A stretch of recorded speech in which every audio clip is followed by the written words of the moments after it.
اگر کوئی بندہ مومن جو ایمان کا دعوے دار ہے وہ اپنے باطن میں جھانکتا ہے اور محسوس کرتا ہے کہ خانہ قلب میں تو ویرانی ہے، دل میں تو ایمان کا نور یا ایمان کی روشنی یا ایمان کی حرارت موجود نہیں ہے، تو مایوس نہ ہو۔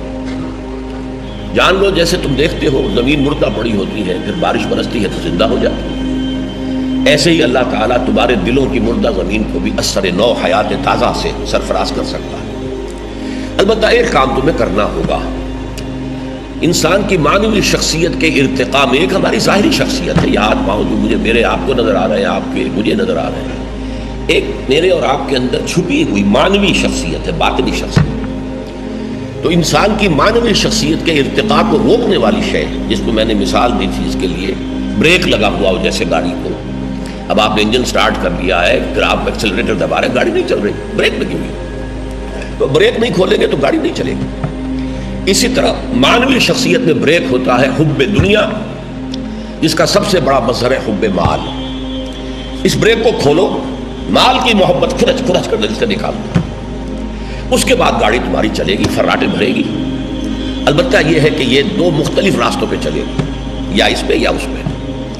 اگر تمہارا مزاج انٹروورٹس میں سے تھا، تم بہت ہی سنجیدگی سے غور و فکر کرنے والے انسان تھے، دروں بھی تھے، اپنے اندر جھانکنے والے، اپنے من میں ڈوب کر پا جا سراغ زندگی، اقبال نے اس کو اس طور سے ادا کیا۔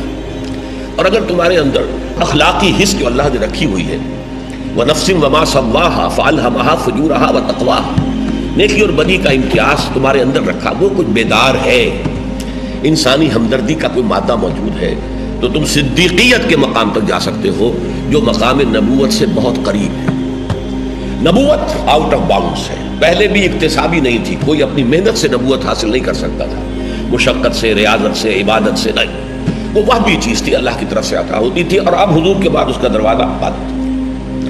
تو تم صدیقیت کے مقام کو پہنچ سکتے ہو جو مقام نبوت سے بہت قریب ہے۔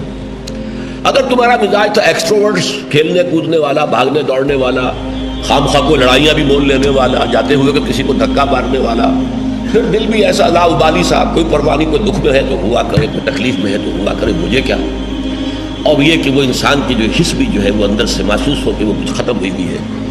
لیکن اب اگر مال کی محبت کی بریک کھل جائے گی تو دوڑو گے، اور دوڑو گے شہداء کے مقام تک پہنچ جاؤ گے۔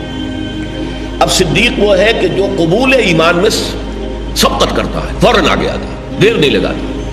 یہ جو دوسرے ہیں شہداء، ان کو اس میں تو دیر لگ جاتی ہے، اس لیے کہ طبیعت میں وہ مزاج نہیں، غور و فکر کا، سوچ بچار کا مادہ ہی نہیں، اخلاقی حس مردہ ہوئی ہوئی ہے۔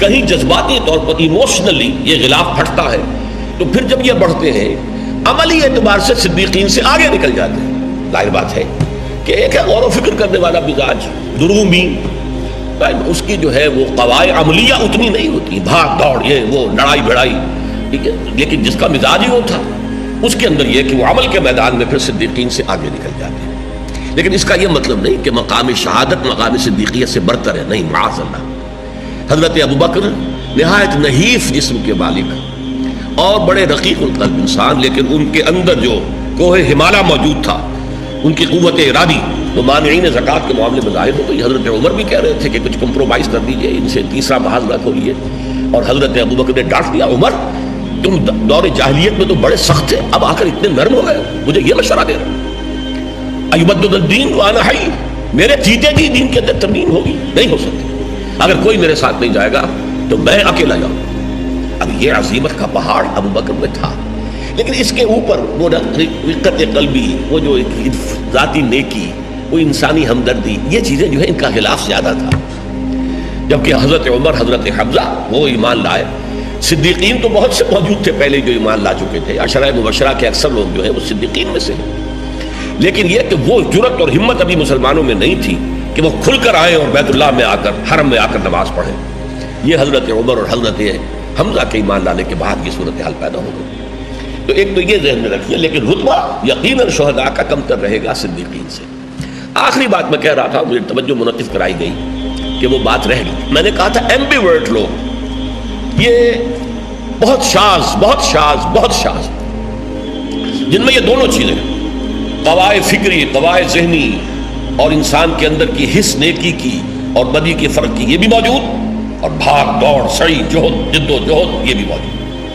اور یہ انتہائی متوازن ہوں، اس کی صرف ایک مثال ہے پوری تاریخ انسانی میں، اور وہ محمد رسول اللہ صلی اللہ علیہ وسلم۔ میں وہی الفاظ کہہ رہا ہوں جو ڈاکٹر مائیکل ہارٹ نے کہے ہیں کہ تاریخ انسانی میں ایک ہی شخص ہے پورا کہ جو سیکولر اور مذہبی دونوں لیولز پر انتہائی کامیاب ہے، supremely successful at both the secular and religious levels, ایک ہی آدمی۔ اسی طرح میں کہہ رہا ہوں کہ کامل ایمبیورٹ صرف ایک ہے، وہ محمد صلی اللہ علیہ وسلم۔ باقی انبیاء میں بھی کوئی صدیق النبیہ ہے، کوئی رسول النبیہ ہے، یہ میرا ایک مضمون ہے۔